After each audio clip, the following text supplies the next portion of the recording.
T20 world కప్కు ముందు ఎన్నో రాజకీయ భద్రతాపరమైన వివాదాలు జరిగాయి. ఈ విషయంపై ఇంటర్నేషనల్ క్రికెట్ కౌన్సిల్ చైర్మన్ జై షా ఘాటుగా స్పందించారు. భద్రతా కారణాలతో బంగ్లాదేశ్ టోర్నీ నుండి తప్పుకోవడం, వారికి మద్దతుగా పాకిస్తాన్ కూడా భారత్తో మ్యాచ్ను బహిష్కరిస్తామని బెదిరించడంపై ఆయన పరోక్షంగానే కామెంట్స్ చేశారు. ఏ ఒక్క జట్టు సంస్థ కంటే పెద్దది కాదు. ఏ జట్టు ఒంటరిగా సంస్థను తయారు చేయదు. అన్ని జట్ల కలయికే ఐసీసీ అంటూ జైషా చెప్పుకొచ్చారు. వివాదాలు ఎన్ని ఉన్నా ఈ ప్రపంచ కప్ వ్యూయర్షిప్లో సరికొత్త చరిత్ర సృష్టించిందని జైషా చెప్పారు. 7.2 మిలియన్ల ఫ్యాన్స్ డిజిటల్ ప్లాట్ఫామ్స్లో వీక్షించి రికార్డు సృష్టించారని అన్నారు. నెదర్లాండ్స్, జింబాబ్వే, నేపాల్ వంటి టీమ్స్ కూడా అద్భుత ప్రదర్శనతో పెద్ద టీమ్స్కు గట్టి పోటీనిచ్చాయని ఆయన అభినందించారు.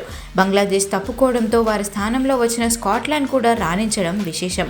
విశ్వ విజేతగా నిలిచిన team India captain Suryakumar Yadav, head coach Gautam గంభీర్కు జైషా ఒక కీలక సందేశం ఇచ్చారు.